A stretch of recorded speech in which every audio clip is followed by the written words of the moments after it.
సమైర్ అయినా, కుష, కపిల్, ఉర్ఫీ జావేద్, మన తెలుగులో ప్రణీత్, హనుమంతు, ఇంకా చాలా భాషల్లో చాలామంది, మనకి తమిళ్, వీళ్ళందరూ ఎవరున్నారో తెలియదు.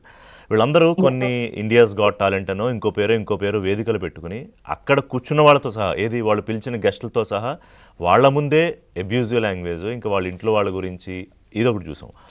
అంటే వీళ్ళకి ఇందాక నేను చెప్పినట్టు నటీనటులు కానీ లేకపోతే వాళ్ళ పాపం మానసిక స్థితి గురించి దీపిక పదుకునే వాళ్ళు ఏదో ఆమె డిప్రెషన్ గురించి ఆమె ఏదో చెప్పి నలుగురికి సహాయం చేద్దాం అనుకున్నామని వదలరు. అంటే ఎవరిని వదిలిపెట్టని ఈ పచ్చి వికృత ప్రవర్తన, అలానే వాళ్ళు చిన్నపిల్లల పోనీ యూత్ అని వదిలేద్దామంటే అట్లా లేదు వాళ్ళ పరిస్థితి, మాటలు ఎట్లా మరి దీనికి హౌ టు రెగ్యులేట్ దెమ్ అండి? ఇప్పుడు ఈ నాన్ కన్ఫర్మిస్ట్ బిహేవియర్స్ ఏమున్నాయో అనండి, విత్ అడల్ట్స్ అనుకోండి లేకపోతే పిల్లలు అనుకోండి, ఒక రకంగా చెప్పాలి అంటే it has been made more hero worship. అంటే నేను ఎంత బోల్డ్ గా నేను మాట్లాడగలుగుతాను, ఎవరు మాట్లాడలేనిది నేను మాట్లాడగలుగుతాను using my free will, you know as excuse.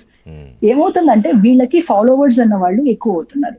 Obvious గా బికాస్ హ్యూమన్ కనెక్షన్స్ అన్నవి వీఆర్ స్లోలీ లూజింగ్ దమ్ అండి, వీఆర్ స్లోలీ లూజింగ్ దమ్. కాబట్టి virtual connections world is dominating the regular life. Okay, so virtual life లో eventual గా ఏంటి అంటే they need more connections, they need more likes, they need more presence.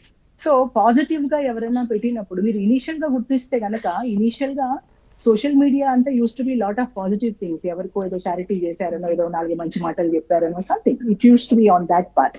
ఇప్పుడు చూస్తుంటే గనక because ఆ మంచితనానికి it is become boredom. So there is a kind of a heroic worship that the adults want, the young adults want. అంటే వాళ్ళే ఒక సెలబ్రిటీలు అయిపోతారు. ఎగ్జాక్ట్లీ బికాస్ నేను మొన్న రీసెంట్ గా I just happen to have a glimpse of a web series. చాలా వరకు ప్రమోషన్ ఎలా అవుతుందంటే వాళ్ళకి ఎంతమంది ఫాలోవర్స్ ఉన్నారు, what is their social media presence. So ఇప్పుడు ఏమైతుందంటే ఇన్ ఏ వే ఇది ఇండైరెక్ట్ గా ప్రతి ఒక్కరిని కూడా మోటివేట్ చేస్తుంది. ఎందుకంటే ఎవ్రీబడి, బికాస్ హ్యూమన్ బీయింగ్ కి ద మోస్ట్ ఇంపార్టెంట్ నీడ్ ఏంటి అంటే ఫర్ సర్వైవల్ ఏంటంటే apart from your food and everything, sense of worth and self esteem చాలా ఇంపార్టెంట్ హ్యూమన్ బీయింగ్. పాజిటివ్ గా రానప్పుడు నెగిటివ్ గా రావాలి అన్న తపన, అన్న తాపత్రయం అన్నది ఉండడం చాలా సహజం. అన్ఫార్చునేట్లీ ఇప్పుడు ఉన్న యంగ్స్టర్స్ ఏంటంటే ఎన్ని బూతులు మాట్లాడితే, ఎంత అబ్యూస్ చేస్తే, irrespective of what it is చేస్తే వాళ్ళు అంత గొప్ప అని ఫీల్ అవుతున్నారు. మిగతా వాళ్ళు కూడా అవి చూసి మోటివేట్ అవుతున్నారు. ఇక్కడ అపార్ట్ ఫ్రమ్ రెగ్యులేషన్, అంటే ఇవన్నీ ఎందుకు వస్తున్నాయి, మనం మూల కారణం ఒక చెక్ చేస్తే గనక బేసిక్ గా వీళ్ళకు ఇంత ముందర చెప్పిన point, and I stand on my point because I don't have anything different to say. Emotional connection between a human to human is missing. ఇది మనకు అది ఒక basic unit of a society, family తీసుకోండి, or you take a larger unit as a society తీసుకోండి. అంటే ఇంకా sorry doctor కవిత గారు, sorry to stop you. అంటే ఈ వల్గర్ లాంగ్వేజ్ లేకపోతే అబ్యూజివ్, ఈ బూత్ కంటెంట్, వీటి విషయంలో వాళ్ళకు ఇందాక బాబు గారిని అనిపిస్తుంది, వాళ్ళకు భయం కూడా ఉండదా? అంటే పేరెంట్స్కి తెలిస్తేనో లేకపోతే సోషల్గా వాళ్ళ బంధువులకి, అంటే ఓపెన్గా పెట్టేవాళ్ళు ఎలాగో పెడుతున్నారు అనుకోండి, they are very much showcasing it. వాళ్ళు కాకుండా మిగతా పిల్లల విషయంలో, వీళ్ళ విషయంలో అడుగుతున్నాను నేను. అది పుల్లారావు గారు ఇంతకుముందు చెప్పినట్టు ఎవ్రీథింగ్ ఇస్ నార్మలైజ్డ్ అండి. ఇప్పుడు నార్మలైజ్ అవ్వడానికి న్యూ నార్మల్ అంతే. ఎందుకు అని అంటే అబ్యూస్ కూడా is new normal, right? Domestic violence initial గా కొట్టినప్పుడు అయ్యో కొట్టారు అనుకుంటారు, కొన్ని రోజుల తర్వాత it becomes a habit to, because ఒక ట్రామా లూప్ లో పడిపోతారు. సో ఎవ్రీథింగ్ ఎనీథింగ్ అండి ఇట్స్ అ హ్యాబిట్.